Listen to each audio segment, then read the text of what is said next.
Tatakawashi, Pelabuhan Kanegawa. Seorang nelayan tua sedang merajut jaring-jaringnya. Tiba-tiba mobil di depannya yang sedang parkir keluar asap dan ada tangan yang muncul. Mobil itu meledak. Dia segera menelpon bantuan. Inilah Knuckle Girl. Pertandingan tinju profesional kelas ringan wanita. Itu adalah pertandingan pembuka. Kedua petarung memasuki arena. Gadis ini bernama Ran Tachibana. Dia memulai debutnya dengan sangat bagus, tak terkalahkan dalam 3 pertarungan. Dan malam ini dia kembali menang KO ronde pertama.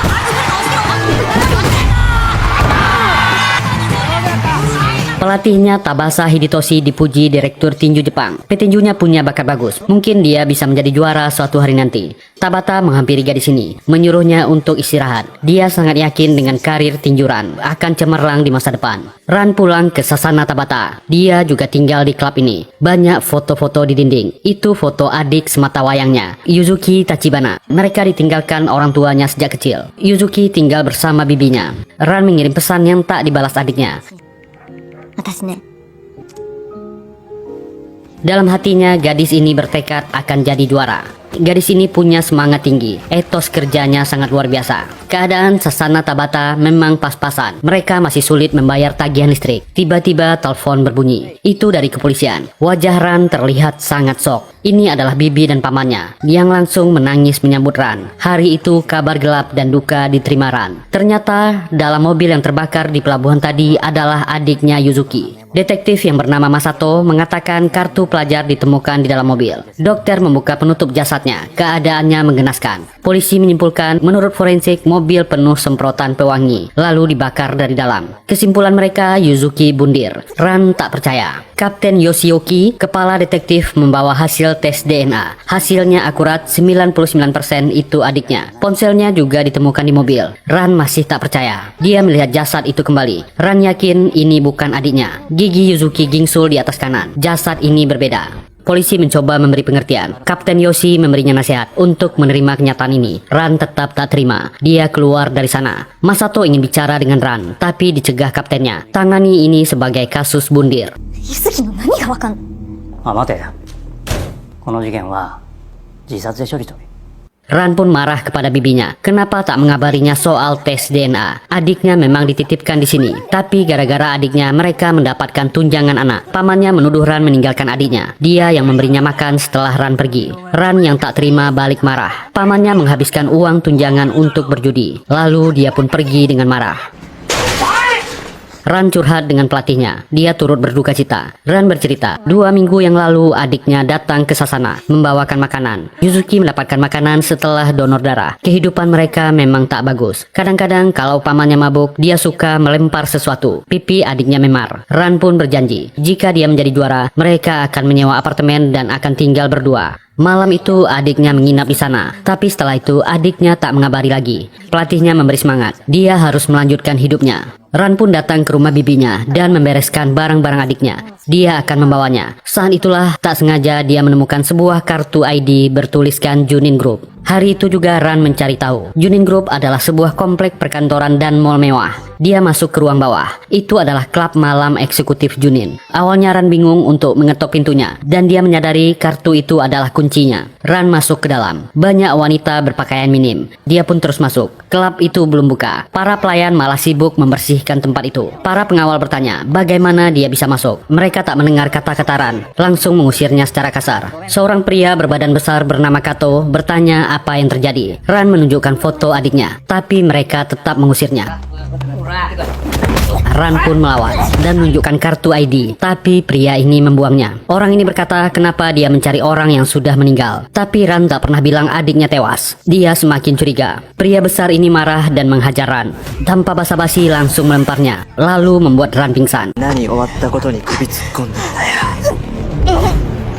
Pelayan berkacamata ini melihat itu semua. Ran yang sudah pingsan dibawa keluar. Sebelum itu dia dicecoki narkoboy. Mereka akan membuatnya OD lalu membuangnya di tempat sampah. Ran akhirnya sadar. Dia sudah berada di kamar pria asing yang sibuk di depan komputernya. Pria ini berkata dia dicekoki. Hampir saja dia tak selamat. Untung dia punya penawar dan obatnya. Lalu menyelamatkannya dari tempat sampah ke sini. Pria ini mengaku bernama Naruse. Memberikan Ran makanan. Ran bertanya siapa dia. Pria ini langsung berkata, bukankah dia mencari adiknya Yuzuki? Dia menunjukkan video yang mengejutkan. menjelaskan video adiknya di lobi mall Junin Group. Video ini diambil 3 hari setelah berita adiknya tewas. Berarti adiknya mungkin saja masih hidup.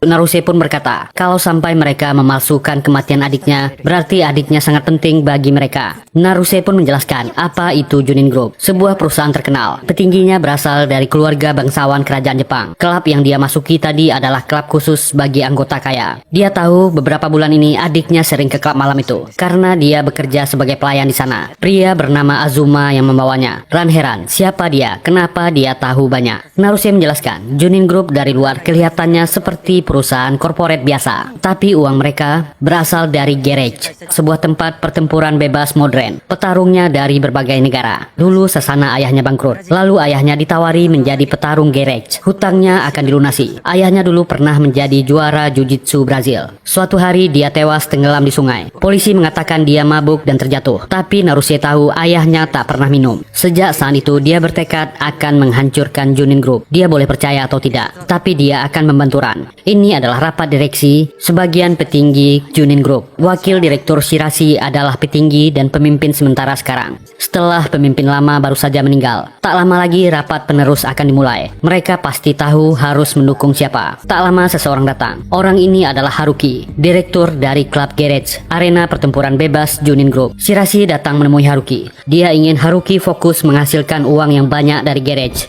Dia harus mencari cara untuk meningkatkan uangnya lagi. Haruki memang sudah lama bekerja dengan keluarga ini. Dia seorang mantan petarung yang ambisius. Tetap memberikan dukungan padanya. Jangan coba-coba beralih ke pihak lain.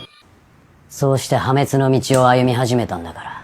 Dengan bukti video yang Ran dapatkan dari Naruse, Ran membawanya ke detektif Masato dan Kapten Oishi. Tapi Kapten polisi ini merasa bukti ini tak cukup. Bisa saja foto ini diedit. Ran masih halu menyangka adiknya masih hidup. Bukti ilegal ini tak bisa diajukan. Itu membuat Ran kecewa. Bukti sudah jelas, tapi masih ditolak oleh polisi. Ran ngamuk dan marah. Gadis ini berjanji akan mencari buktinya sendiri. Tapi detektif Masato merasa kasus ini menarik. Petugas ini memang seorang polisi jujur. Dia juga merasa ada yang aneh dengan kasus ini. Dia minta tolong kepada rekannya Handa untuk mengambil bukti laporan forensik. Malam itu Ran membuat keputusan. Dia akan keluar dari Sasana untuk mencari adiknya. Ternyata pelatihnya memberikan glove tinju baru untuknya. Gadis ini pun pergi. Paginya pelatih Tabata datang ke kantornya, melihat glove tinju dan surat yang ditinggalkan Ran. Ran minta maaf, dia harus pergi. Jika dia kembali, dia akan memakai glove tinju ini lagi.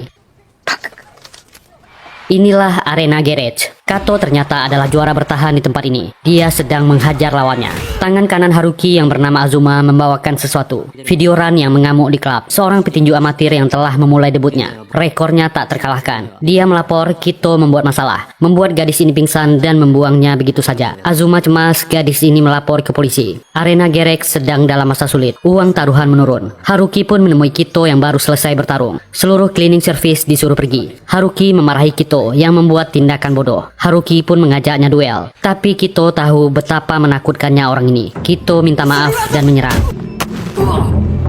Sebentar saja dia langsung kalah. Haruki marah. Dia tak becus mengurus kasus Yuzuki. Bahkan membuat kakaknya semakin curiga. Orang ini dibuat pingsan. Dan wakil direktur Shirashi datang ke tempat itu. Dia ingin mengecek keadaan garage. Dia tak menyangka tempat ini menjadi pencetak uang. Dia mendengar Haruki membeli tanah luas di pinggir kota dan memperingatkan, jangan coba-coba membuka bisnis seperti garage di tempat lain. Shirashi tahu Haruki punya ambisi besar. Dia agak waspada dengan orang ini. そこで別のガレージをやるというのなら、やめておけ。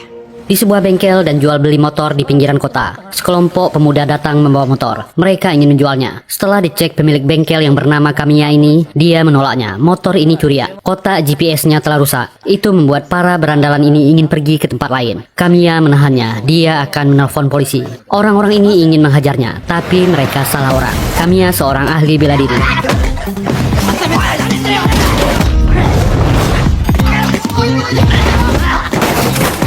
Tak lama, seorang gadis masuk ke sana. Itu Ran. Dia menceritakan apa yang terjadi dengan adiknya. Ternyata Kamiya adalah mantan pacarnya. Mereka telah 3 tahun tak bertemu. Kamiya lah yang bisa Ran minta tolong. Ran sangat yakin Yuzuki masih hidup. Dia sudah pernah minta tolong ke polisi, tapi tak berhasil. いや、こっちだって昔死ぬほど好きだったからこうやって頼んでんじゃん。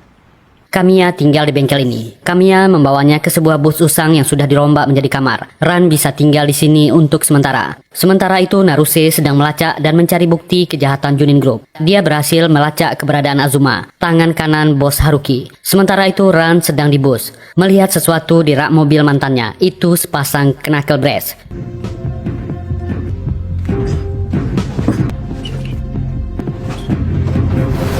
Tiba-tiba Kamiya masuk, menyuruhnya melepas knuckle itu. Itulah yang membuat mereka berpisah dulu. Dia dulu menjadi kriminal gara-gara itu. Dia mengajak Ran untuk makan di luar. Ran memberitahu dia punya rekan yang akan membantunya mencari jejak Yuzuki. Naruse dengan berani mengikuti Azuma memakai taksi. Ran yang sudah tertidur ditelepon Naruse. Dia memberikan alamat. Gadis ini meminjam motor Kamiya dan bergerak.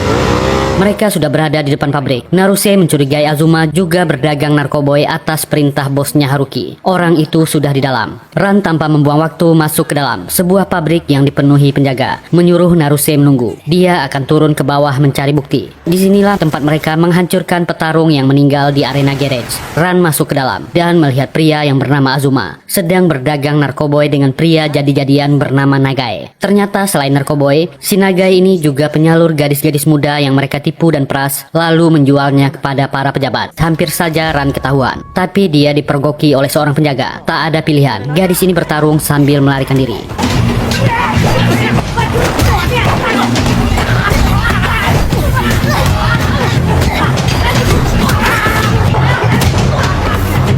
Kemampuan tinjunya sangat berguna. Para gangster ini dihajar. Karena mereka terlalu banyak, Ran kesulitan. Untunglah Kamiya datang membantu. Dan Naruse yang hacker punya kemampuan bela diri yang lumayan. Karena ayahnya juga mantan petarung. Azuma datang menyerang Ran. Dia tak akan lolos hari ini. Untunglah Ran membawa knuckle-nya. Azuma bisa menebak identitasnya. Dia adalah kakak dari Yuzuki. Ran terdesak.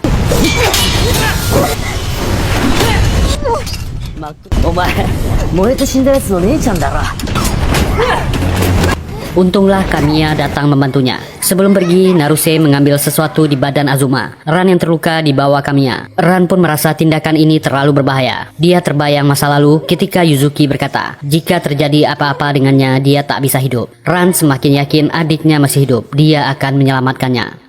Kantor polisi tiba. Handa menemui Masato. Dia sudah mendapatkan catatan forensik Yuzuki dari temannya di forensik. Seperti yang diduga, jasad itu bukan milik Yuzuki Tachibana. Yang jadi pertanyaan, untuk apa Komandan Oshi memalsukan catatan DNA-nya? Handa mengatakan golongan darah Yuzuki sangat unik. Namanya RH0. Hanya sedikit orang di dunia yang memilikinya. Juga disebut sebagai darah emas. Saat itu Kapten Oshi datang. Mereka melanjutkannya lewat pesan di ponsel. Handa meminta maaf, dia tak bisa ikut lagi karena dia terlalu takut. Tapi detektif Masato tetap ingin menyelidikinya. Rasa keadilannya tak bisa menahan kasus ini. だからといって何もしないなんて刑事としてありえないだろう。 Luka Ran diobati Kamiya. Ran mendapat kabar temannya Naruse juga baik-baik saja. Dan dia mendapatkan petunjuk tentang Yuzuki. Sebenarnya Kamiya sangat mencemaskan Ran. Dia takut terjadi apa-apa dengannya. Lebih baik mereka ke media atau mencari polisi dan melaporkan ini. Itu membuat Ran marah. Merasa Kamiya tak mempercayainya Yuzuki masih hidup.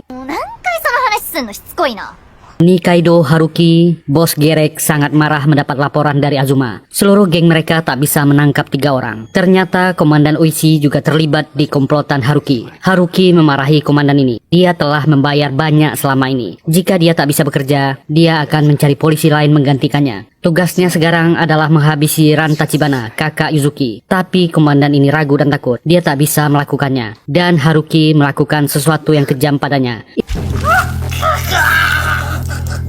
Ini pelajaran untuknya. Dia harus melakukan tugas jika orang sudah membayar banyak. Haruki punya cara lain. Dia ingin Azuma mencari gadis itu. Bawa gadis petinju itu untuk bertarung di arena garage mereka. Atur pertandingannya dengan Kato. Naruse pun datang ke bengkel Kamiya. Dia sudah berhasil mengambil semua data di ponsel Azuma. Dengan bukti ini mereka bisa melapor ke pihak polisi. Tiba-tiba telepon masuk ke nomor itu. Ran memutuskan untuk mengangkatnya. Itu dari Azuma. Mereka akan mengizinkan dia bertemu dengan adiknya. Syaratnya kembalikan ponselnya dan semua foto yang telah diambil. Jika dia melapor ke polisi, Yuzuki akan benar-benar tewas. Azuma pun membagikan alamatnya. Ran pun datang ke area pabrik di sebuah pelabuhan. Azuma sudah menunggunya. Mereka akan mengembalikan adiknya jika dia bertarung di garage. Lawannya adalah si pria besar Kato. Jika dia menang, mereka akan mengembalikan adiknya. Jika dia kalah, dia dan adiknya akan berada di tangan mereka untuk selamanya. Ran bertanya di mana adiknya. Ternyata Yuzuki sudah di dalam mobil dan mobil itu melaju pergi.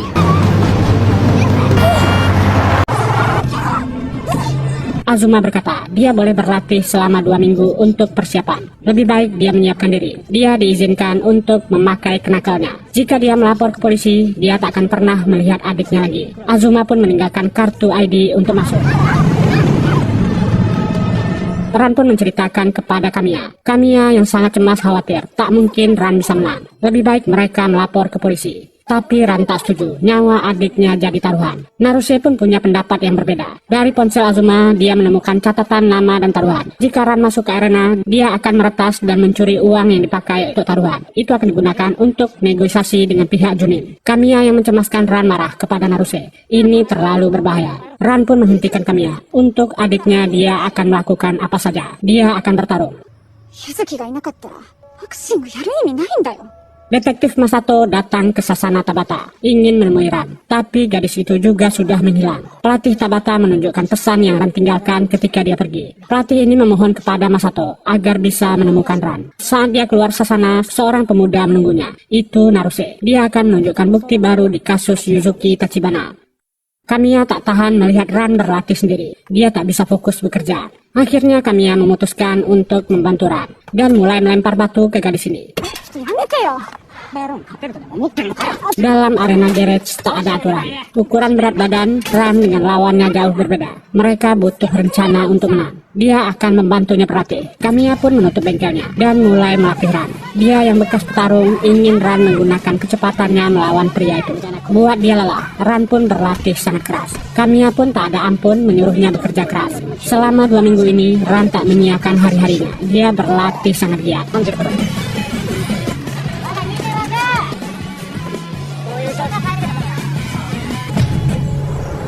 Hari pertarungan semakin dekat. Kamiya membawakan sesuatu yang akan dia pakai di hari pertarungan. Inilah kenapa bos Haruki menahan Yuzuki. Awalnya mereka berniat menjual gadis ini. Tapi setelah tahu darahnya langka, mereka punya niat lain. Sangat kebetulan direktur lama Sunin Group yang telah meninggal punya darah yang sama dengannya. Junin Group menggunakan darah emas sebagai password untuk rekening rahasia mereka. Dan darah Yuzuki juga cocok. Direktur Gerek Haruki punya niat merampok rekening rahasia Junin Group. 口座のセキュリティシステムの実験が成功しました。 Dan detektif Masato ikut ke rumah Naruse. Naruse memperlihatkan semua bukti kejahatan Junin Group dari ponsel Azuma. Bahkan Naruse bisa mengakses lokasi tempat rahasia garage. Masato ingin melapor ke kantor. Dia akan membawa surat perintah. Naruse memperingatkannya, ada pengkhianat di kepolisian yang membantu Junin Group. Lebih baik mereka menyelinap di hari pertarungan Ran dan mencari bukti yang tak bisa ditolak. Masato setuju. Dia mengatakan info temannya Handa. Hubungi dia jika terjadi apa-apa. Hari pertarungan tiba. Kedua orang ini menyelinap lewat saluran udara. Dan Ran ditemani Kamiya datang ke klub eksekutif Junin. Orang-orang sedang berpesta. 2 orang gadis menyambut Ran. Mereka akan membawanya ke direktur Azuma. Kedua orang ini juga sudah menyelinap ke dalam. Azuma sudah menegur Ran. Mereka akan ke arena garage. Klub itulah akses langsung menuju bawah tanah arena garage. Mereka sampai di bawah. Itu lorong untuk petarung. Semua penonton sudah menantikan pertarungan ini. Mereka berteriak-teriak. Azuma melapor kepada bosnya. Semua sudah siap. Kedua orang ini pun berhasil sampai di bawah. Tapi sayang tak ada sinyal di sana. Ada penjaga yang mereka lihat dan berhasil mereka lumpuhkan. Kedua orang ini terus bergerak menuju ke ruangan server. Dan mereka berhasil masuk. Naruse berhasil menemukan server utama. Dia akan mengcopy data dan memulai prosesnya.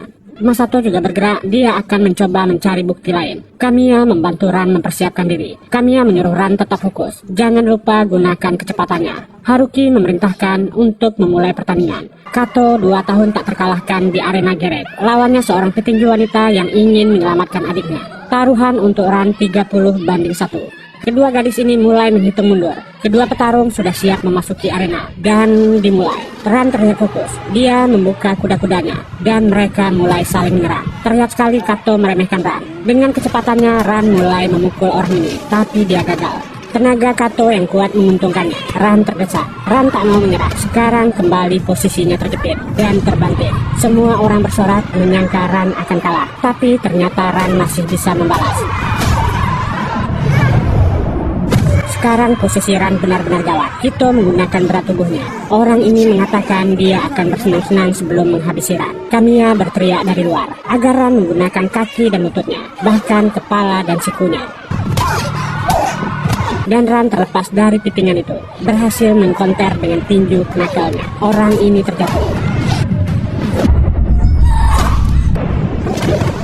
Penonton tak menyangka Kito akan kalah. Ran pun menghajar orang ini dengan gerak. Kamiya berteriak hentikan. Orang itu bisa terbunuh. Apalagi penonton berteriak menyemangatinya agar Kito dihabisi. Ran pun sadar, dia bukanlah pembunuh.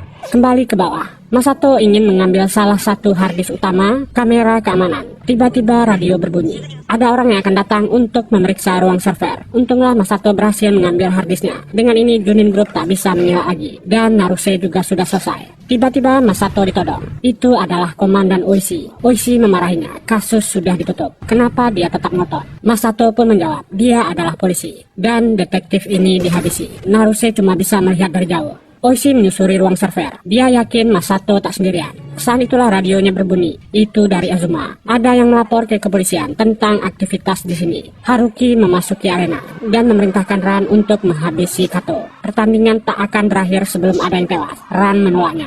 Haruki pun menghabisi orangnya sendiri dengan pedangnya. Mayatnya disingkirkan. Ran marah agar Haruki menepati janjinya. Haruki yang licik menolak. Ran tak menghabisi lawannya, jadi janjinya tak berlaku. Ran memaki dan ingin melawan, tapi tenaganya sudah habis. Haruki mentertawakannya. Ran benar-benar tak bisa melawan. Saat itulah Azuma masuk dan mengatakan ke bosnya, polisi sudah bergerak menuju kemari. Ada yang membocorkan pertandingan hari ini. Haruki pun pergi, memerintahkan Azuma untuk menghabisi Ran dan temannya. Saat itulah Naruse berhasil sampai ke sana. Dia segera membobol kunci dan mereka bisa masuk ke arena. Kamiya menyeret Ran agar pergi dari sana. Azuma dan anak buahnya sudah menunggu. Tak ada pilihan, mereka harus bertarung untuk keluar dari sini.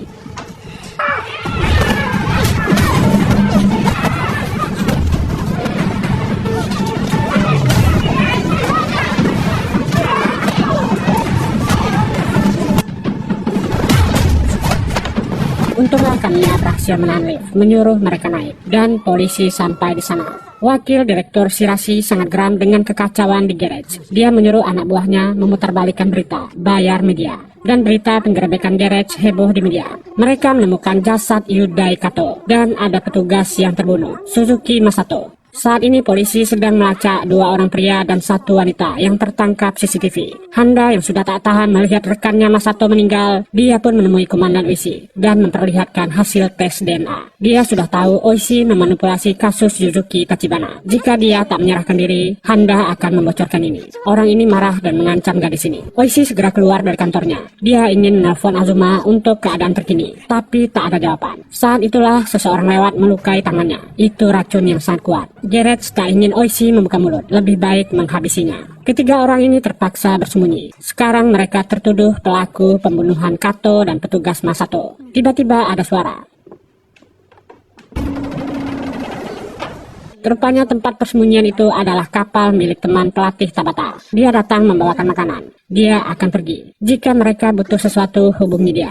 Haruki ingin masuk ke ruangan kantornya, tapi ruangan itu sudah dikuasai wakil direktur Shirashi. Semua anak buahnya dilumpuhkan, dan Azuma juga sudah di sana. Orang ini pun marah. Gara-gara kejadian ini, anggota VIP Klub Junin Garage berkurang 50%. Ini tanggung jawab Haruki yang tak berhati-hati. Garage sudah terekspos dan digerebek polisi. Harus ada yang menjadi kambing hitam. Dan orang ini juga sudah tahu dia menggunakan darah langka milik gadis bernama Yazuki mengakses diam-diam rekening Junin Group. Dia sudah mengambil 300 miliar yen dan pasti akan melarikan diri. Tapi Haruki sangat cepat. Dia menghabisi pengawal Shirashi dan Shirashi terlambat menarik pistolnya. Dia dihabisi Azuma dari belakang. Akhirnya Naruse mendapatkan data. Kenapa orang-orang ini menahan Yuzuki? Mereka menggunakan darahnya untuk membuka akun Gareth Junin Group. Sangat kebetulan darah pemimpin lama digunakan sebagai inskripsi untuk akun rahasia Junin Group. Darahnya ternyata sama dengan Yuzuki. Rekening itu hanya bisa diakses oleh darah Yuzuki. Naruse pun menonaktifkan akun rahasia itu. Dia berhasil membuat kode untuk membuka akun itu dan menyerahkannya ke Ran. Ini akan berguna untuk negosiasi membebaskan adiknya. Tiba-tiba ada suara. Dia memeriksa ke atas. Tiba-tiba ada orang yang menyerangnya. Itu adalah orang-orang Haruki. Mereka berhasil melukaikannya. tempat itu terkunci dari luar. Ran dan Naruse berusaha membukanya. Kamiya sudah terluka di lehernya. Naruse segera pergi untuk memanggil bantuan. Ran berteriak memanggil Kamiya. Kamiya menyuruhnya pergi. Yuzuki menunggunya. Cepatlah pergi untuk menolongnya.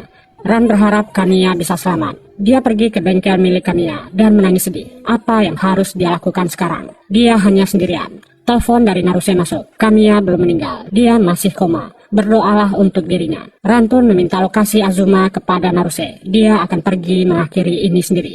Azuma sedang bersiap menyiapkan kapal untuk bosnya ke luar negeri. Saat dia masuk ke mobil, anak buahnya sudah pingsan. Dan Ran sudah di sana menyergapnya. Dan berbalik menodongkan pistol. Menyuruhnya menghubungi bosnya. Ran meminta kesepakatan dari orang ini. Menyuruhnya mencek akun rahasianya. Itu sudah mereka nonaktifkan. Haruki segera mengeceknya. Dia sangat marah itu terkunci. Kesepakatannya adalah kembalikan Yuzuki. Dia akan memberikan kodenya. Haruki setuju. Dia akan mengirim lokasinya.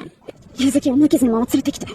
Handa yang masih di kantor tiba-tiba menerima sebuah email. Orang ini mengaku bernama Naruse. Dia punya bukti kejahatan Junin Group. Semua bukti dilampirkan. Di ruangan dekat pelabuhan inilah markas rahasia Haruki. Terhubung ke ruangan bawah tanah. Azuma membawa Ran masuk dan Yuzuki sudah menunggunya. Lampu dimatikan, membuat Azuma berbalik menyergapnya. Tangan Haruki sudah di leher Yuzuki. Haruki menolak menyerahkan adiknya. Dia ingin berdua dengan Ran. Ran mau tak mau meladeni tantangan orang ini. Jika dia bisa mengalahkannya, adiknya akan dia kembalikan. Ran pun menyerangnya. Tapi Haruki adalah petarung pro. Ran kesulitan melawannya. Gadis ini mencoba segalanya, tapi dia tetap dihajar. Yuzuki berteriak, tolong hentikan ini. Haruki pun mengatakan Ran bodoh. Berani bertaruh dengannya dan datang ke sini. Ran sudah kepayahan. Haruki sangat marah. Ran menghancurkan arena garage miliknya. Haruki memerintahkan Azuma habisi kedua gadis ini. Azuma kecolongan, pistolnya berhasil direbut Yuzuki. Gadis ini dengan babi buta menembaki Haruki. Bahunya pun terkena tembakan. Ran meraih kenakalnya. Dengan tenaga terakhirnya, Ran ingin menghabisi orang ini. Tapi dia bukanlah pembunuh. Ran pun menghentikan tinjunya.